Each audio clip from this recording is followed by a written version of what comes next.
Here, I'm going to turn my volume down on the video. Okay, moment of truth here. It's uploading. Okay.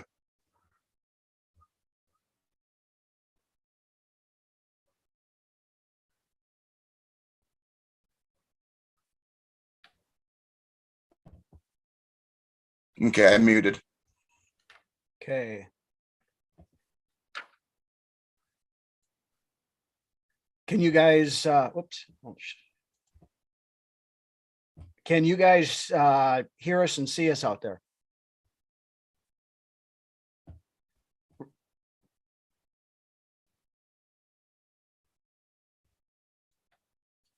Perfect. Thanks. Perfect. Thanks. Nice. All righty. Live from New York. It's Friday night. Right. I gotta flip screens here, so because I'm still getting shit situated here as well. Okay, so we are broadcasting. I'm finger mousing it too, so it's not exactly very easy. Fucking finger mouse. Raymond, good evening. Reggie, Drew, Doc, Dan. The regular crowd is here. We're ready to roll. Shalom. Shalom to you all. I'm not Jewish, but those of you who are.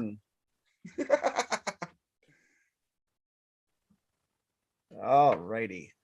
5:50. So we got 4 minutes till we start the show. We jumped on a couple seconds early here just so we made sure that we had to make sure it was going to work out. Thank God it worked out, because I was getting pretty damn anxious, man. Yeah. Didn't want to have one of those, oh, we're sorry, we can't have a show because Rhino fucked up and couldn't figure out how to get the streaming service to work. Oh, that's tasty. Oh, that's tasty. Oh, yeah. For those of you all, we got a new sponsor. No, I'm just kidding. Yeah, I wish Twisted Tea would sponsor us. Right. Good evening, Mary.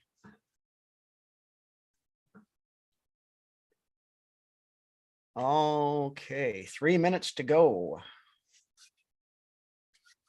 Hopefully this turns out all right.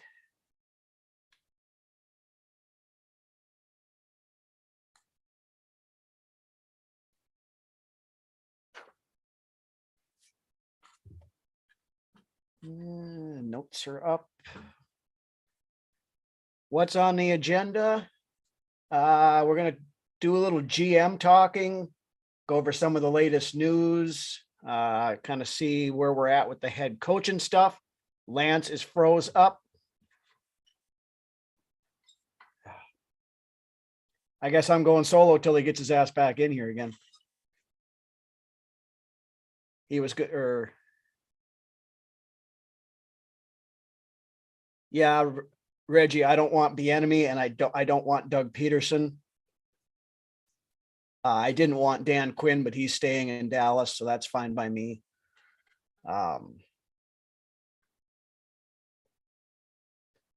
not as big on Todd Bowles as some people are, but that's just my personal opinion of the guy. There he is. He's back. I'm back. Oh man, I disappeared. Hey, Scotty beat me up at the wrong time, but I'm back, and I'm back for good. Welcome, Mike. Thank you, Mike, for joining us. First time watcher. We love the new viewers. Hope you like what we got here. It is 5:59, guys. So I was like intently staring at my clock. Oh no, don't you hit 6 o'clock yet? I gotta be there. So we're gonna try this here real quick, and hold on here.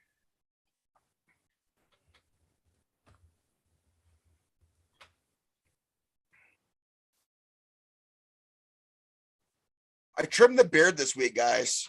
I did a little bit of manscaping this week. I figured it was time. The whole GM hiring really got me going, and I felt like I needed to change a little bit myself. So I trimmed up the beard. I got a little bit more classy this week, so I'm raring and ripping ready to go. All right, so let's get this thing going here. I'm going to try to play our we got to have our opening, so I'm going to try to play that here real quick for you guys, and then we'll get rolling.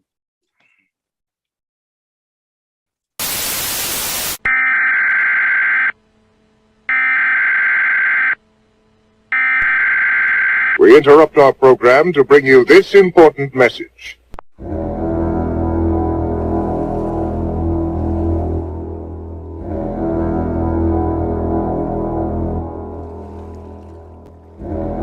This is really epic in the headphones, man. This is...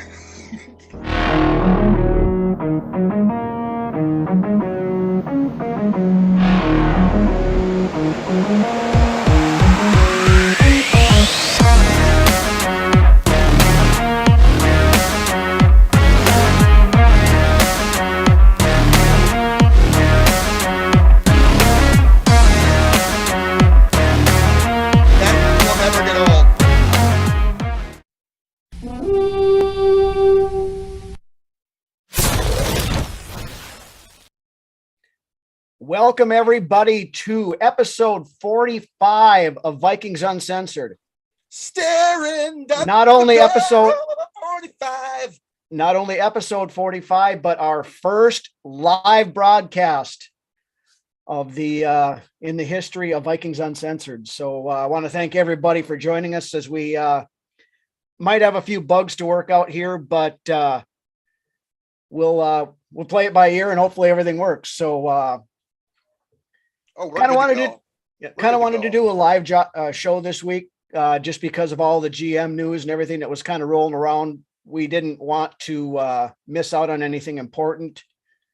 It turns out we really didn't miss out on much, since we would have recorded anyway. But we'll start out. Of course, came out earlier in the week that we now have a new general manager. Kwesi Adofo-Mensah I believe is how I pronounce it. I listened to his press conference, and that's the little blurb thing he had on Vikings.com, and that's how he pronounced it. So that's what I'm going with. Dude, I'm guessing. I really, the more I dig on this guy and the more I look and hear this guy speak, how refreshing does it feel, man? I know it's, this is what, and I hear some of the people, you're always going to have the detractors and everything else, but one thing that we've been talking about ever since we started this show is that we wanted changes and we wanted the Wilfs to swing for the fences. And they did that with this hiring. Yes. We asked for it, and you know what? We got what we wanted. Absolutely.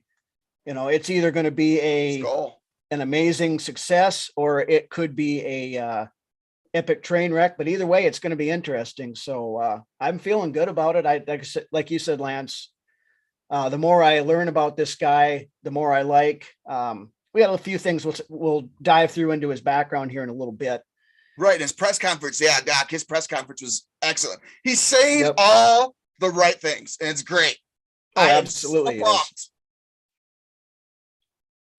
But first, before we get into a deep dive into the Kwesi world here, we'll do a little bit of quick news from around the league, because there are some definite deals that came up.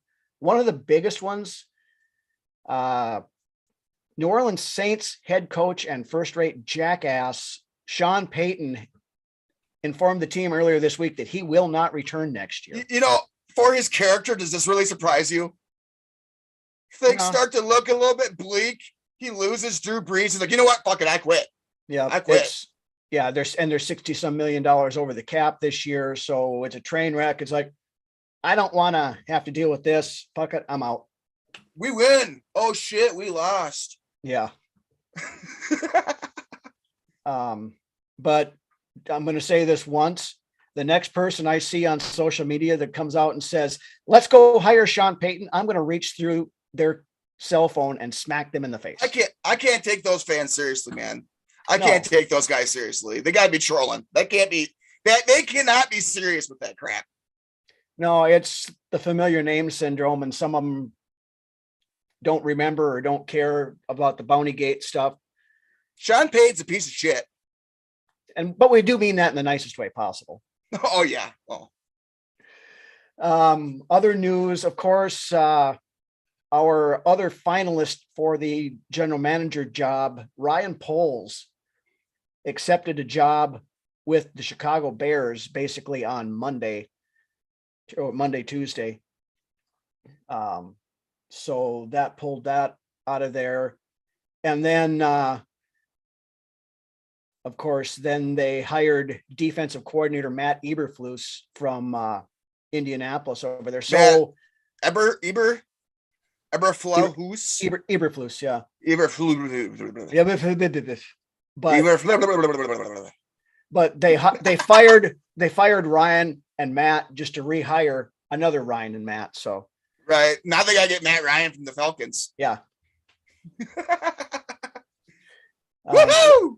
So there's that. Then one of our head coaching candidates that we had on our list, Nathaniel Hackett, accepted the head coaching job in Denver Thursday. So that's he's off the list now. Right. You know what? And there's a lot of speculation going on, but the speculation seems to be wrong. I mean, I thought Dan Quinn was going to Denver. Well, yeah, because he was the quote unquote hot name for ever since that opening came about. You know what? Just a week ago, Lane Kiffin was supposed to be our next head coach. Well, you got to take all this stuff with a grain of salt. Right. I mean, exactly, people. Exactly. That's what I'm getting at. Yeah. Same page, buddy. Right.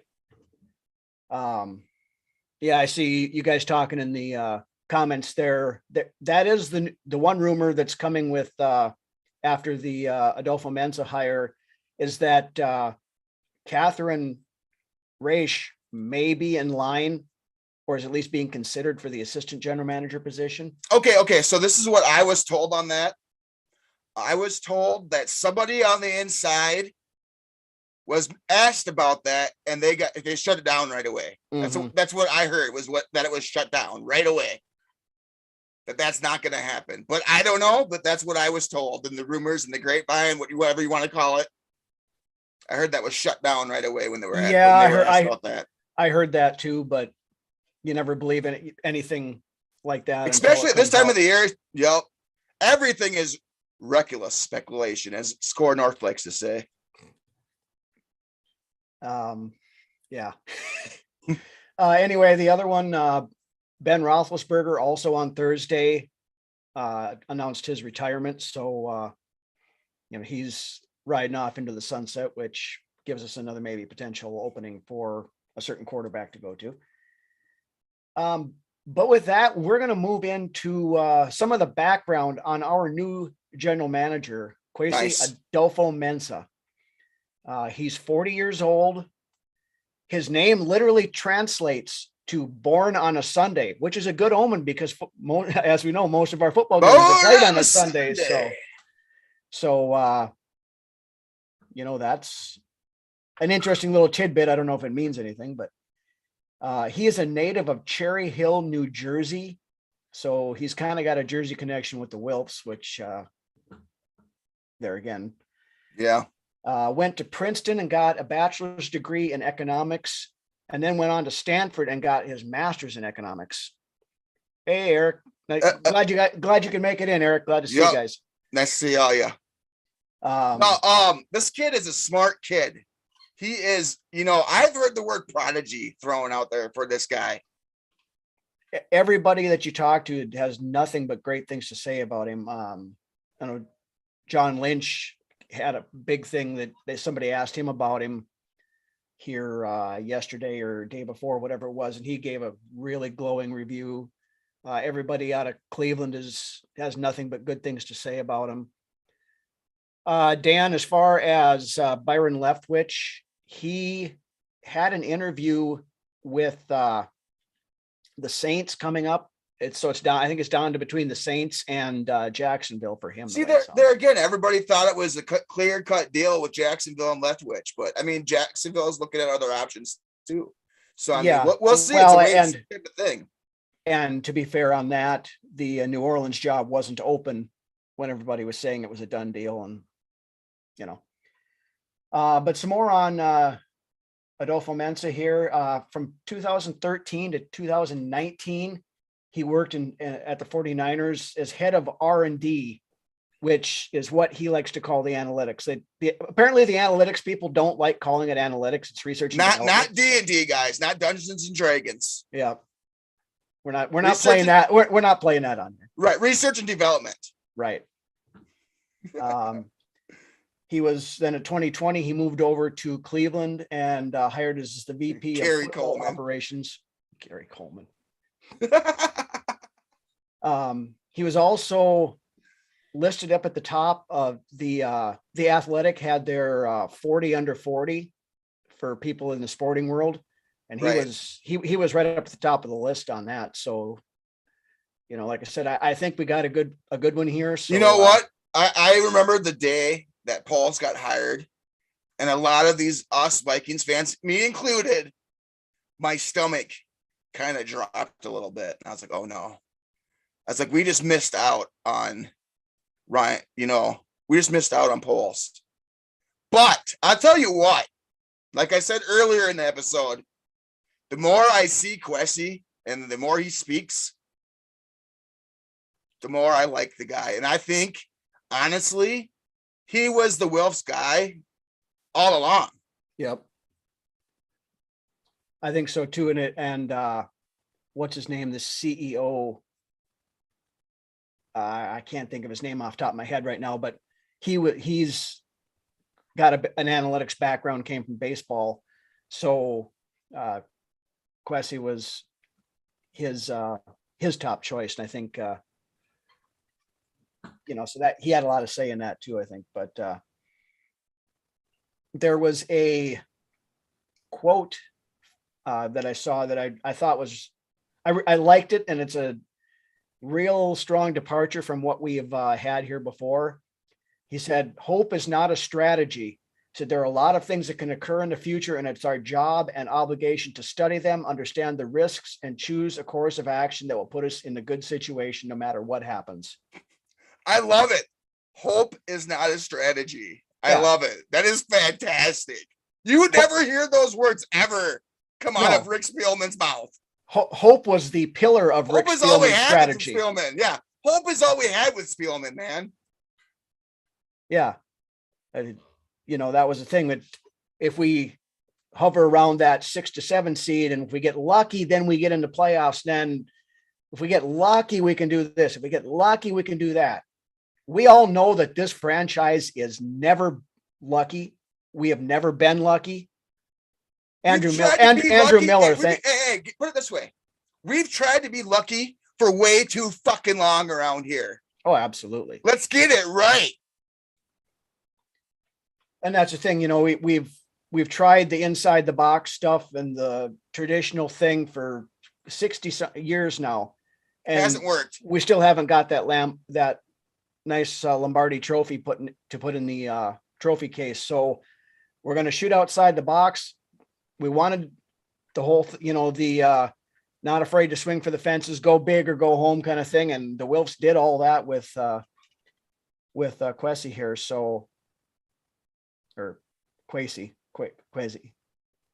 Sorry. We'll just call him Cam. Everybody's calling the guy Cam. I'm going to call him Adofo-Mensah.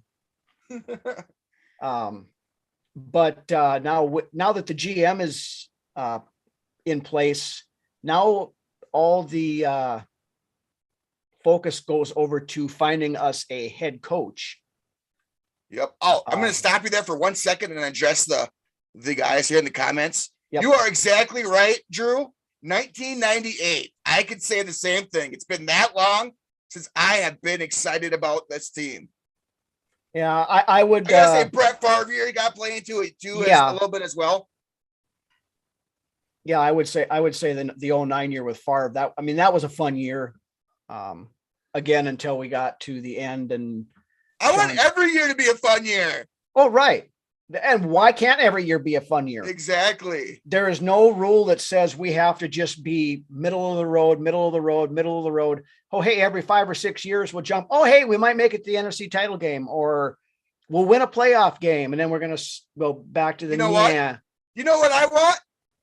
I want my cake And I want to be able to eat the shit too.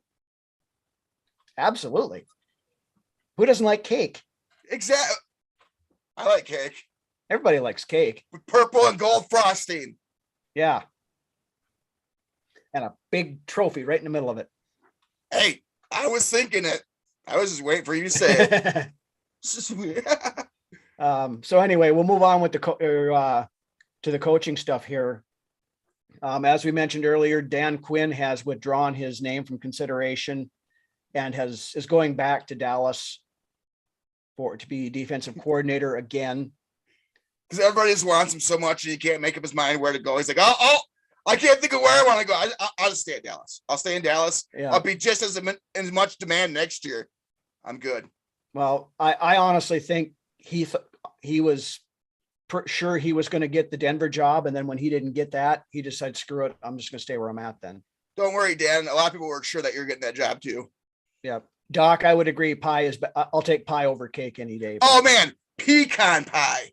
Pie, man, is my favorite. That's where it's at. I like me some strawberry rhubarb myself, but oof, rhubarb, man. I can't do it. I can't do it. I love rhubarb. Rhubarb. But anyway, so Dan Quinn is off the board. As we said, also Nathaniel Hackett is off the board. Eberflus, who we never put in for an interview, he's off the board. Just before we went up. Gesundheit. Excuse me. Yeah, thank you. Then just before we went on the show here, it was announced that the New York Giants have hired Brian Daboll as their head coach. So some of them are falling by the wayside here. As we mentioned, Leftwich is I think the Giants pretty much the Giants zeroed in on Daboll and went and got him. Well, it was a pretty foregone conclusion once they hired the assistant GM from Buffalo there. Yep. Can't think of his name right now, but doesn't matter. Right. He's not here. So, but what that does leave us is a handful of guys left. Now, Adofo-Mensah has ties to one DeMeco Ryans, defensive coordinator for the 49ers, who we have interviewed already. Also, that's my guy, man. Rams offensive coordinator Kevin O'Connell, who we've also. That's my guy too. That's my other guy. And then we also have Raheem Morris, who's still in. Oh yeah, that's my third guy. That's your guy too. That's my third guy. Why do you hear bad 80s hair music? She's my cherry pie. Yeah. Karaoke with Lance tonight, ladies and gentlemen. Yep. So anyway, with the head coaches, who do you think who do you think out of that group, Lance, is going to end up getting the job? I know Drew is on board with O'Connell. I've seen it here in the comments. I like that. I do. You know what? We have a good few. I just got a good gut feeling about this. We're going to get our guy. We're going to finally have our guy here in Minnesota. I just have a good feeling about this whole process. Okay. Let me just cut right to the chase. We're going to get DeMeco Ryans. Okay. I'm going to my final answer. Final answer. Okay. I'm going to go a different route. And I think, we've talked about, not being tied up on one side of the ball or the other, but I honestly think it's going to be Kevin O'Connell. Yeah. That's my guy. I'm just kidding. But I've heard good things about him too. I like both those names. I like the three names that are getting tossed around. I like all three of them. It's basically what I'm getting at. Yeah. Now, again, we're going to talk. We're not going after. No. Gesundheit. Thank you. They talk about O'Connell not having a huge amount of experience. He has called plays with the football team, and then he doesn't call the plays in in Los Angeles, but he does. He has a good background. Yeah, he does. Yep. Well, and then I think it's easy to buy into him when you start looking at all the former offensive coordinators of the Sean McVay tree and where they are right now. Zach Taylor, who is coaching in the AFC Championship game. Yeah, it's a pretty hot commodity right now. Yep, we have, of course, cramming up your cram hole, LaFleur over in Green Bay, who is LaFleur, who has probably eats crepes. The fucker. Yeah. LaFleur. John Gerard, whatever his name was. Yup. Mr. Ricky Bobby. Say you like crepes. Very thin pancakes. You still Ricky Bobby? Yes. Yeah. But yeah, so my choice is Kevin O'Connell. Second choice would be D'Amico Ryans, and then Raheem Morris. Yeah. I like the one thing I really like about Raheem. His name for one is pretty cool. Yeah. But other than that, he's had experience as a positional coach on the offensive side as well. Mm-hmm. So not only does he have that defensive mindset, but he's been on the offensive side of the ball too. You know, and honestly, as a football person, you know, I can't believe how out of touch Zim was with the offense. Now, I know we did a Scouts Honor last week, but Zim, I mean, how can you be a football guy and not know something about the offense? I mean, he didn't want to. That was the thing. Right. Yes, Ryan's number one. That's my guy, Reggie. Mike, I see you there. Jared Allen. I did see that the other day when they said, you know, when the Vikings put out their little, we have interviewed so-and-so, I forget who it was, but Jared Allen replied back to the comment on Twitter and he said, waiting for my interview next or whatever kind of a thing. So, right. I honestly don't know if Jared Allen would be a good coach or not. It would be entertaining, but yeah. I think you could maybe potentially be ending up in some Mike Tice territory if you brought him. I mean, and he has no coaching experience. Tice, man, coming out with the pads on. Now, if you want to bring Jared Allen in as a position coach or something like that, if he's serious about that, right, I have no exactly. I would have to know that he was serious. But you know, Jared Allen is who he is. He could be who he is, but be serious about what you're doing. And I believe, honestly, I think he could do that. I think so. It's just with the players buy in. I don't know. Yeah, that's they should. They should, but absolutely will they? They should, but I don't know. Not will. Would. Excuse me. Yeah. Any of you guys in the comment section, if you have any questions, you know, pop them up there too. We'll hit a few of these as we go along. Be a little bit abbreviated episode this week because there's not a lot more to talk about, but we'll stretch it out for a while. D-line coach. I think if Andre Patterson doesn't come back, it would be an option. It's going to be interesting to see once we get the new head coach in here, who we get in for coordinators and whatnot. If Dre sticks around, I've heard a lot of good things about McCardell. I mean, the receivers are pounding the table to keep McCardell around.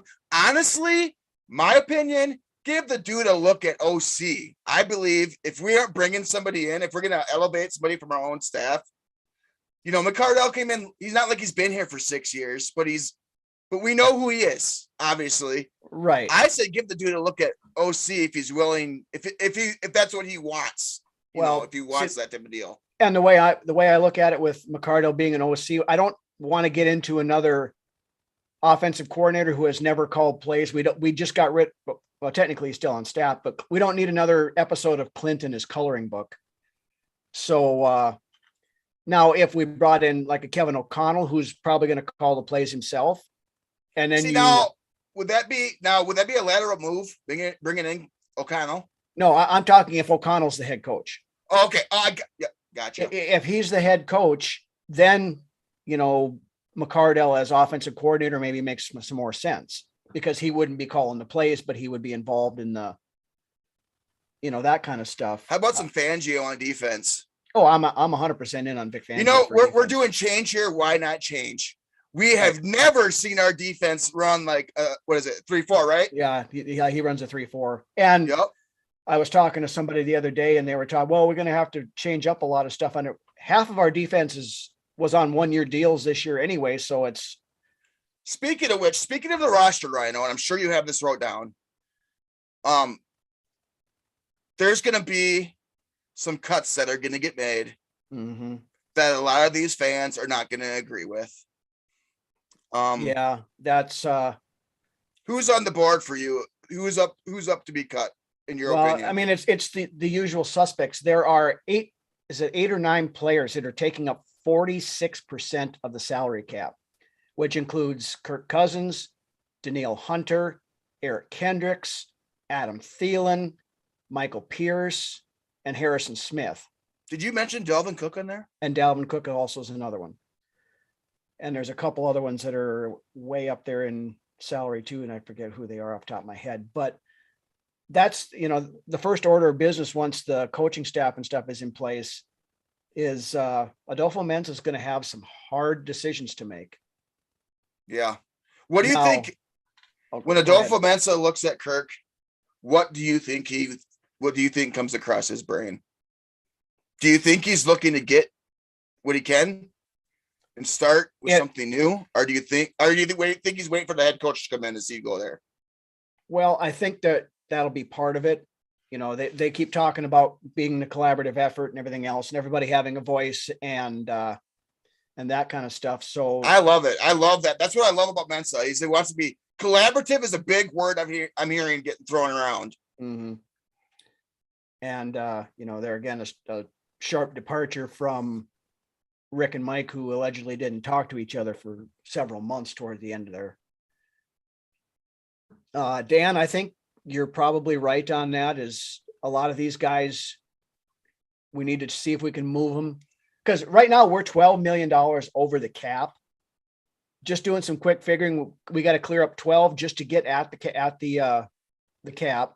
At this point, we couldn't even sign our rookies if we wanted to. No, you're going to need another 6 or 7 million, somewhere right in that general range, to sign your draft picks. And which, excuse me for a second, one other thing that we shouldn't have to worry about for the next 4 years is our salary cap. One would think that would be something that we shouldn't have to worry about. That this economics genius, prodigy, and Brzezinski, the cap wizard, would be able to figure it out and make us, put us in a better spot financially. Yeah, I think 2022 may be a bit of a struggle from that point, because there's some, and that's known. That's already out there and known that it's going to be a little bit of a bumpy ride here the first year. Yep. I mean, Adam Thielen, most likely they're going to go to him and try to restructure him, and I would guess that he would probably be up for that.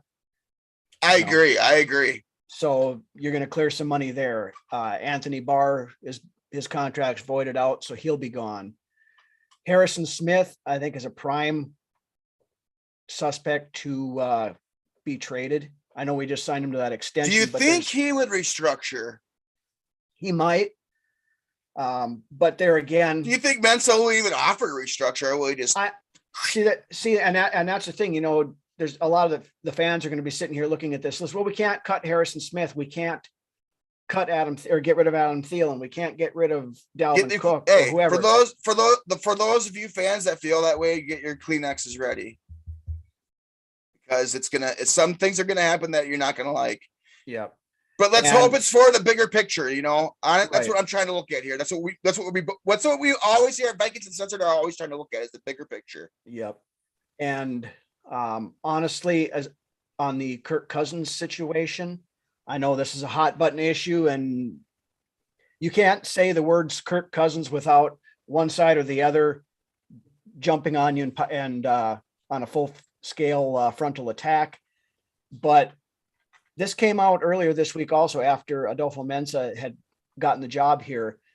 Mary Kay Cabot, who has been a beat writer for Cleveland for many years, she's very well connected, threw out there the little nugget of don't count out a swap between Minnesota and Cleveland with Kirk Cousins going to Cleveland. They have the cap space to cover him.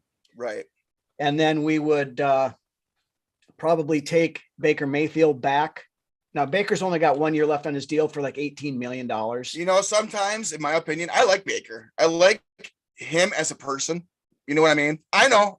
Just relax. Yeah. But sometimes a change of scenery is best for everybody. It is, in my opinion. Now, I wouldn't do a straight swap for the two of them. Cleveland's going to have to throw in a high pick. Exactly. Yep. Throw in some candy. Throw in some extra candy there. I'm going to say, I'm going to go to him and say Baker and a 1 for Kirk, but I would take a 2. I can't wait to start talking draft because I got some itches that I need to be scratched. Talking about some of these quarterbacks coming out. Yeah. No, there again. Yeah. The quarterback situation is going to be kind of interesting in the draft. I think they're all developmental guys, but they all have the one. I'm not going to say his name. We'll wait till the draft. When it gets closer, when we start talking about that. But the one I want is the one that is the most diverse in his play style. He plays a lot of hero ball, as I like to call it. Yeah. Anyways. Right. So back on the who will still be good in 2 to 3 years, trade everybody else. Dan, I think that's probably going to be a lot of the strategy. There's a lot of fan favorite players that probably won't see 2023 in a Vikings uniform. I seen a comment by Mike here. I want to touch on a little bit as well. Yeah. I believe, honestly, whoever gets the keys to this team, once they turn that key over, I believe I think I told Rhino right away, once this change started to happen, that I feel like this team could come shooting out of the cannon next year, honestly. Mm-hmm. We could easily go from 9-8 to, I would say 12-4 or 12-5. Yeah. But just depending on who gets the keys to the Ferrari. Right. The talent is here. Right. Dan on the Kellen Mond front.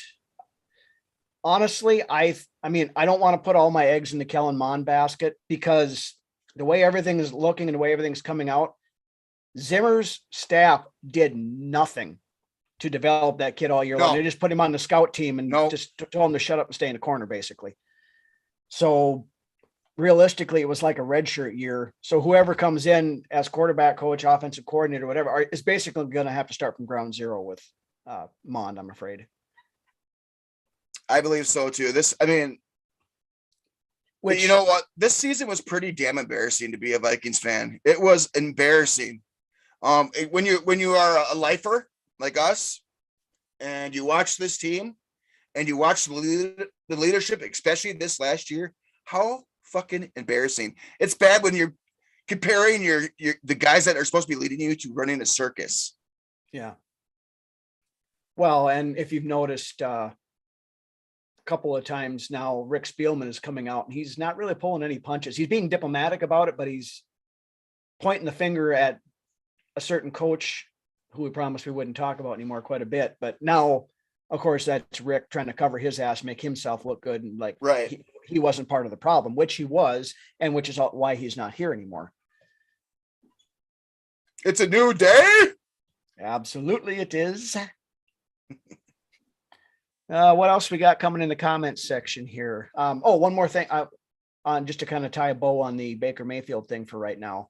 Right. Like we said, Baker only has 1 year left on his deal, 18.5, I think 18 or 18.5 million. Basically he would be on a 1 year prove it deal. So it's a bridge, man, a perfect bridge. If that's the route we want to go. Yep. If he turns things around and lights it up here, then you look at doing something with him. If he doesn't, you thank him for the year and send him on his merry way. For the guys that are riding on the coattails of the Case Keenum season, the magic of 2017, Baker Mayfield is like Case Keenum times 2, in my opinion. Yeah, he could be. His accuracy is really questionable from the times that I've seen him actually play. But when you get guys with talent that he can, that could possibly make him better and work with him, then maybe things will be different. Well, and you give Baker, Adam Thielen, and Justin Jefferson, assuming Adam Thielen's still here, Justin Jefferson, Irv Smith is going to be back. Is he? Well, yeah, he should. Is be. he though?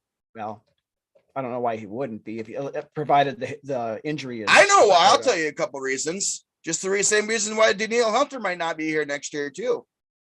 But Irv Smith's still on a rookie contract though, so that is true.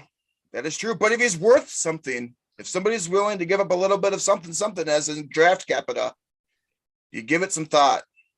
Personally, he would be one of the building blocks that I would want to keep because he's still young. We've seen this guy in high person. Ceiling. You know, he's a beast. He's an animal. That physique is what you want in a football player playing the tight end position. Yeah, getting rid of Irv Smith, I think, would be a mistake, especially since Tyler Conklin's a free agent, and right now, without any getting cap space cleared, we're not going to be able to bring him back.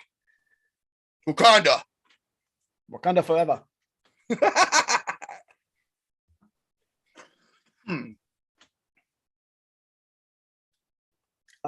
Dan, on the Danielle Hunter thing. Yeah, he's what, 27 now, I think. So yeah, I mean, in a couple of years, 28, 29, 30, I think he still would have some gas left in the tank. Honest, I want to try to restructure Hunter and get his cap number down and keep him. But if we can't, then we trade him and see what we can get for him. Personally, what do you think we would get for him? What would you want for him? Let me just put it that way. I know the injury thing is maybe a little bit of a concern, but you got to start what the Bears gave up for Khalil Mack. Yeah, I think that's got to be your start point. Patrick Peterson. He has sounds like the New England. Yeah, he said he would be willing to come back, but I'm hearing some New England chatter about Patrick Peterson. Yeah, I mean, cornerback is going to be a big issue on this right now because as it sits, our starting cornerbacks are Cam Dantzler and Chris Boyd with Harrison Hand in the slot. Right. Dan just mentioned a really good thing I want to hit on. Yeah. If we play him on and he sucks, we get a good pick next year in a strong quarterback class. If he does good, maybe we don't need to draft a quarterback win-win. In my opinion, if he sucks, we can always blame Rick too. Yeah. That's true. It wasn't Kwesi's guy. He wasn't Kwesi's guy. Right. I mean, I honestly think that, Mond will get at least an opportunity to compete for the backup job, if nothing else. If Kirk ain't here, obviously the best case scenario is a competition in training camp. Or, a bridge guy like Baker Mayfield or our buddy Minshew Magic that I would love to see Gardner Minshew on this team with the weapons we've got. I love that guy's attitude. I would love to see him play for us, but yeah. Absolutely, Drew. It has to be a blockbuster deal for Danielle Hunter, or sorry, not doing it. Earlier in the week I mentioned, I'd even be okay with if this whole Kirk and Mayfield trade is a big talk this week. I had mentioned earlier in the week about Minshew. I'd be okay with bringing him in here as well. Mm-hmm. I like the attitude that the guy brings to the team.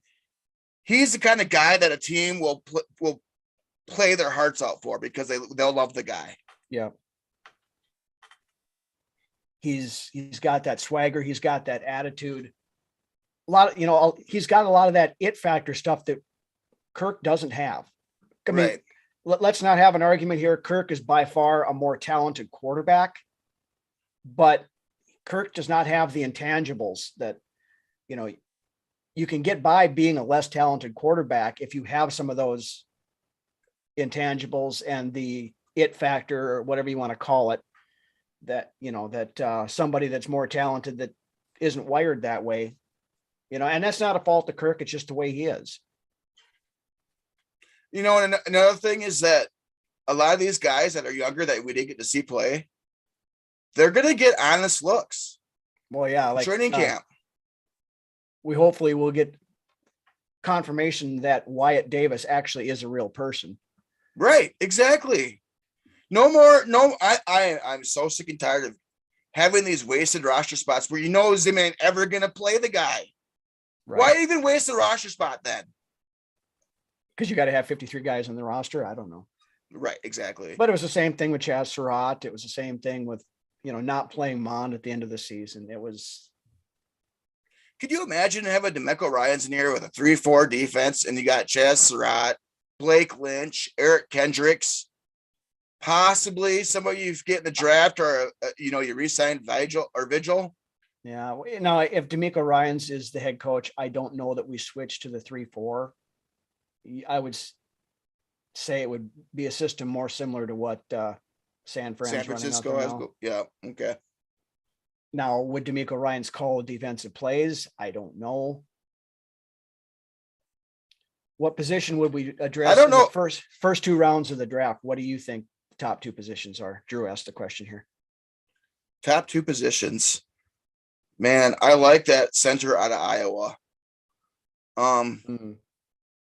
If we get a later pick in the first round, or even a mid round, a mid pick in the first round. Yeah. And that center from Iowa is still there. You snag him up. Mm-hmm. You don't take him with your 12. It's too much. 12,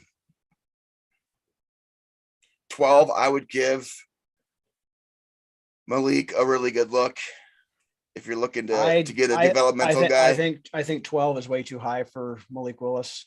Everything I'm seeing right now, and granted, when the senior draft always changes, the closer you get, the more you're going to get to the combine, the pro days. Mm-hmm. Yeah, drafts that could go sky high. Some of these quarterbacks are going to shoot up the boards, but myself personally, and I hate, second verse, same as the first. We need cornerback help. We do. I like Sauce, man. Sauce Gardner. Oh yeah, he's being Sauce. Mocked to us in a lot of the early mocks I'm seeing. The other one I'm looking at, I love me some Nakobe Dean. I would love to get him in here, get a playmaking outside linebacker to come in, use him the right way, the way we were always told we were going to use Anthony Barr and never did. What a joke, man. What a joke. Why did we never see Anthony Barr coming off the edge? I mean, we did, but it was once in a blue moon. Yeah. And when we did see it, usually it was good things happened. Yeah. We didn't start using James Lynch until we had to use James Lynch. And then guess what happened when we used James Lynch? Mm-hmm. Good things started happening. Right. Well, that's the thing, and I honestly, and I the more I look at this, the more I believe this is Zimmer didn't want to or couldn't develop talent. That's why he wanted all these veterans on their second and third contracts, the retreads, everything else, because he didn't have to develop those guys. And that's because he could just what? And that's what made Zimmer look really good the first 4 years that he was here. Yeah, because those guys were younger.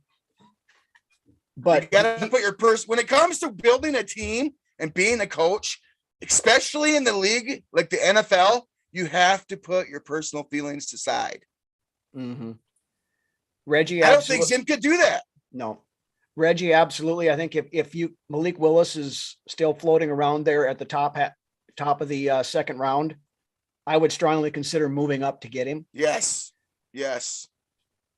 A lot of the draft things I've seen so far is him falling into the early second round. So that's not out of the realm of possibility. He's definitely a guy I would want to sit for his first year, though, just like kind of Baltimore did with Lamar Jackson, and only play him if, well, obviously everybody's going to want to get a look, but you get that bridge guy, like we were saying, you get a bridge guy in here. And if he outperforms him in training camp, then you give Willis the reins, you give him the keys. But if you're still questioning whether or not he's the guy come season, then you let what you get for your bridge guy play its course until next year.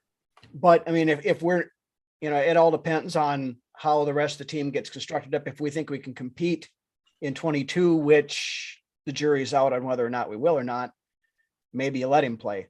I guess I agree, Riley. I'm not convinced that we don't already have the pieces we need for this roster. Yeah. Granted. Exactly. And that goes back to what I was saying earlier in the episode.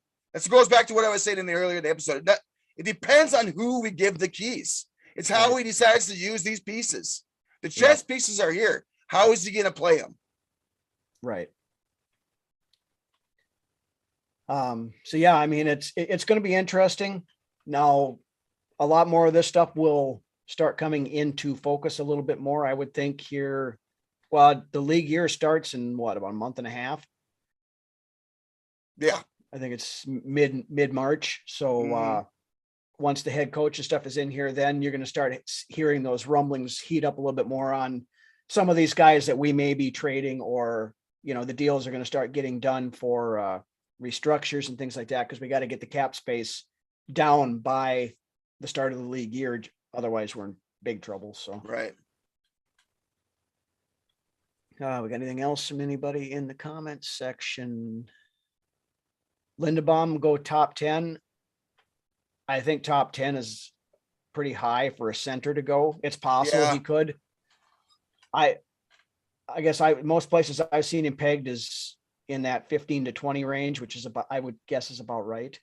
Right. Garrett Bradbury was pegged as a can't miss prospect too. Yeah, but let's not confuse Linderbaum. Yeah, you can't. Bradbury. You can't. You really can't. They're two different people. You're right. And Linderbaum's a big dude. He's a beast. He's those arms, man. They gotta be like they gotta be like, you know, we gotta be like anacondas. Whereas Bradbury's tree trunks for arms, pushed around. And yeah, I agree on that, Drew. It's going to be nice not to have Rook running the draft, but what are we going to do on day 3 when we don't have 47 7th round picks to get? Oh, man.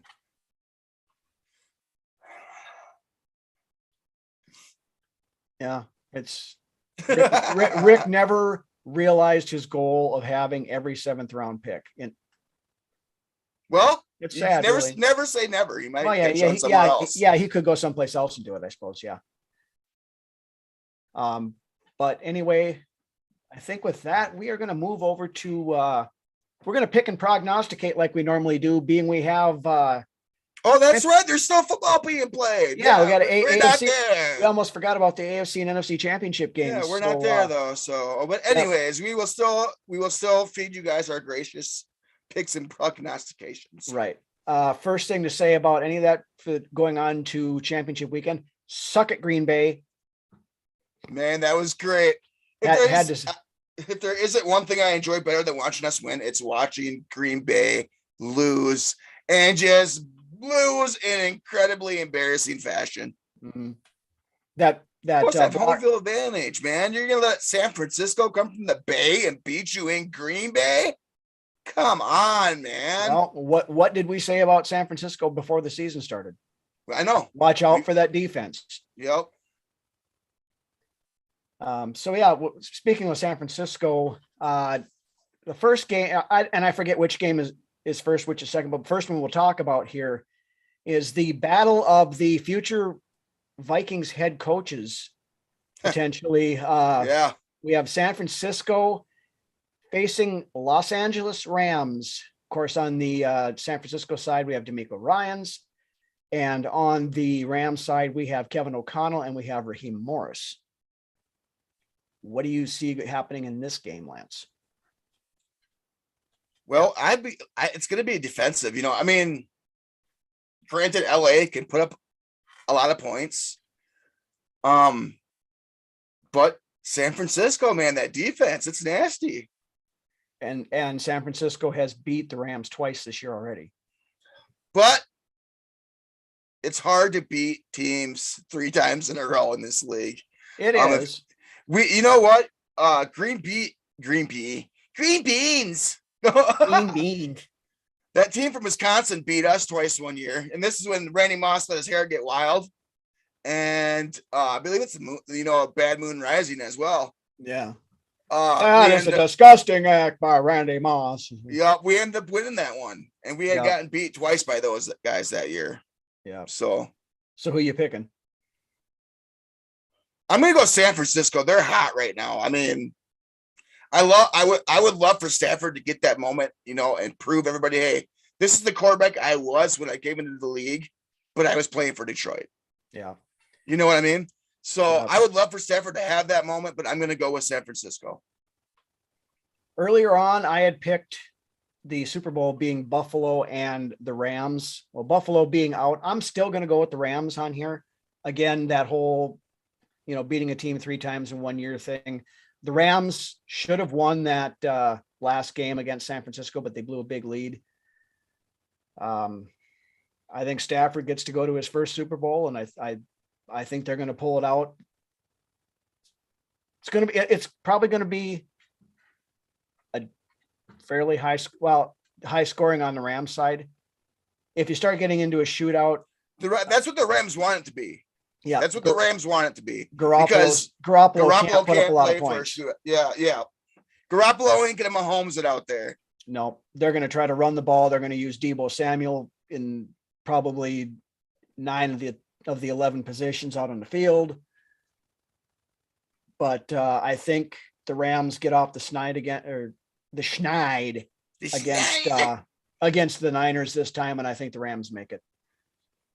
Nice. Then the AFC Championship game, we have the very surprising Cincinnati Bengals and Joe Cool himself, Joe Burrow, going to Kansas City to play Patrick Mahomes and the Chiefs. Now, Cincinnati did win in Kansas City earlier this season. But you know what? Joe Burrow, man. I love this guy. I love this guy. In my opinion, he is the next Brett Favre. He slings the shit all over the field and he lets his nuts hang. The dude has got some swag. I love me some Joe Burrow. So do I. There's no question about that. I was a big Burrow guy coming out of college, and he's only gotten better, and he's proven everybody that said he was a can't miss prospect. He's proven them right. I mean, he got sacked 9 times last week, and he still found a way to win the game. Amazing. That's a guy that you want leading your squad. Do you think Kirk Cousins does the same thing that Joe Burrows does in that game? No, Kirk would have curled up in the fetal position and we'd have lost by 14 points. But how can people not see this? I saw people out there saying that the only difference between Cincinnati and us is that Cincinnati has a defense. Okay. Yeah. Okay, guy. Now, Kansas City, of course, coming off of that emotional roller coaster game against Buffalo last week. Who do you think going to pull this one out? I'm going to go with who I want to win. Oh, sorry. It was in Cincinnati, Reggie. Okay. I was thinking it was the other way around, but okay. I'm going to go with who I want to win. And I'm pretty sure it's pretty clear to everybody. I want Cincy to win this game, and I'm going to pick Cincinnati. I'd love to see it happen. After watching what Andy Reid and company and Patrick Mahomes and company did last week, I don't know how you can't bet against Kansas City right now. You just can't. I don't think. Of course, now when I say that, they'll go out and Cincinnati will beat them by 2 touchdowns. But I'm going with a Rams Kansas City Super Bowl. I can't bet against Mahomes. I just can't. That'll be a good game if it falls down to that. You know, I have loved every second of these playoffs this year. I will have to hand it to the NFL. It has been exciting. It's just, I loved the playoffs this year. They were amazing. Yeah. So let's keep it up and see what happens this weekend. And I mean, realistically, we're starting to see the changing of the guard as far as the quarterbacks go. You know, Brady is out of the playoffs. Rodgers is out of the playoffs. You have now the young guys. You have Joe Burrow. You had Josh Allen. It's the turning. Patrick Mahomes. It's the handing of the torch to these young bucks. I believe it. I believe that's coming. You know, now we're hearing, of course, Tom Brady might retire. I don't know that he does. I think he has one more year in him. I think he's going to play one more year. That would be my guess, but we'll see. So beyond that, yep, I got KC and the Rams. You have San Francisco and Cincinnati. And that would be a repeat Super Bowl, baby. I was just going to mention that. That would be a rematch from, was that the last time Cincinnati was in the Super Bowl? That may have been my earliest memory as a football fan, honestly, was the San Francisco Cincinnati Super Bowl. Yeah, that's Yeah, you betcha, hey. yeah, you know. So with that, that's really all we've got. Okay. If you got a few more questions, guys, throw them out there and we'll pick them. We got 5 minutes here. We've been rolling for about 55 minutes here, so we can hit a couple more questions quick. If anybody has anything that they want us to discuss here before we call it a night. Okay, all right, I'm going to address the elephant in the room. What happens if Rodgers? It's not happening. It's not happening, Reggie. No. The Packers aren't just going to cut bait and let him go. They'll trade him. And they're not. I would look for him, especially now with Nathaniel Hackett going to Denver. Denver's the number one destination, I think, for Aaron Rodgers if he does not come back to Green Bay. Yeah, I believe so as well. Rodgers has a really good relationship with Hackett, which is saying something about Hackett because Rodgers doesn't have very good relationships with most people. So I could see Adams following Rodgers wherever he goes, honestly. Yeah. Well, that's another thing. Devontae Adams is a free agent as well. Mike, I love this team. I love this team, Mike. I love this team almost more than I love my fiance. Don't tell her I said that, but I love this team. Plug your ears, Sam. Doc just threw up in his mouth a bit now. Yeah. That I could maybe see Rodgers coming, but I'm hoping Minnesota is Rodgers isn't going to do what Favre did and come to Minnesota. It's not going to happen. It's not happening. I doubt it does. I usually say never say never. And in this case, I'm saying never. Yep. But honestly, I'm hoping by the time that would even be a possibility that we have moved on from that retread quarterback situation thing. And we have our own young franchise quarterback, our own, I love to say our own Joe Burrow, but Joe Burrows don't grow on trees, but you know what I mean. When this Minnesota franchise goes out and finds their guys, it's usually there's a good outcome. And it's been a while since we've had that feeling that we've had our own growing a guy at quarterback, man. It's been was Dante even a franchise guy? I don't know. Debatable. Some say he was, some say he wasn't. And then if he wasn't, it goes all the way back to Fran the Man. We haven't had Tommy Kramer. You're right. Excuse me. I'm sorry, Kramer. In all respect, it goes back to TK. Yeah. And then before that, it goes back to Fran. Right. Which, by the way, check out Fran Tarkenton jersey. I got that just showed up in the mail yesterday. That's tight, man. That is tight. See, yeah, and Favre. See, I knew when Favre came here that it was going to be I knew Favre had some gas in the tank when he came here. I know a lot of people were questioning it, but my gut was telling me that if Favre comes here, he's going to let it loose.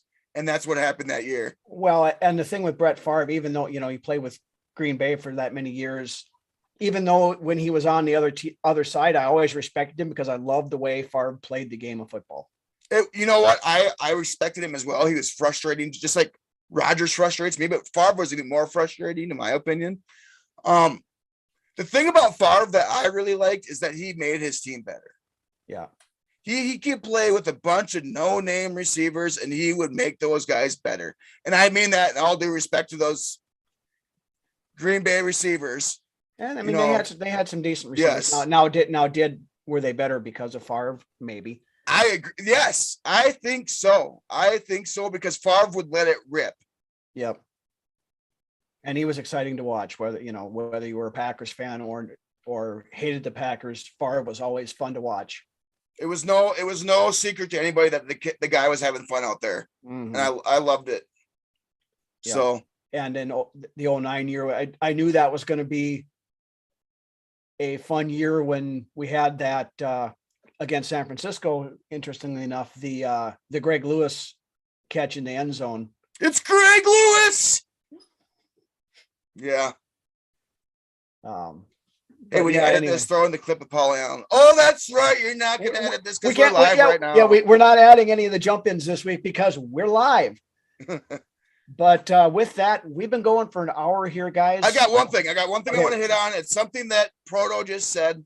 Yep. He said he counts Dante. I liked Dante.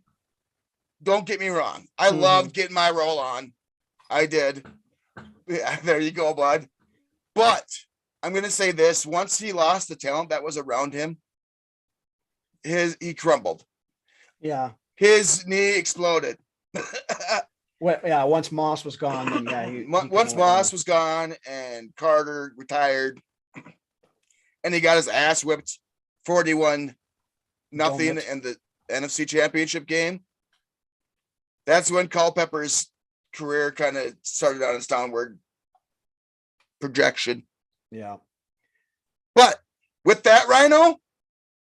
All right. Want to thank everybody again for watching.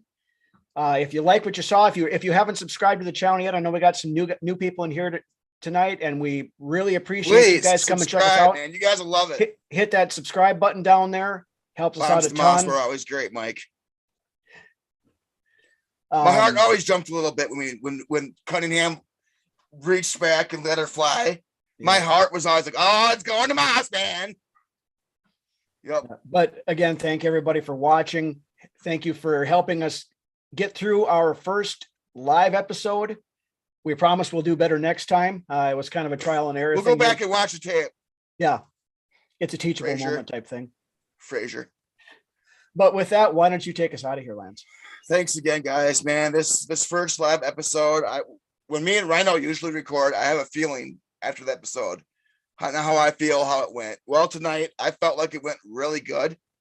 I think we couldn't have asked for a better live episode. If we do got some new guys in here, don't forget, please hit that like and subscribe buttons. And with that being said, let's keep this off-season momentum going, and we will see you all next week. And hopefully maybe next week we will have some head coaching news to give you guys. But with that, have a great weekend, everybody, and we will see you next week for episode 46. Skull. And we are... I got to figure out how to shut this off now.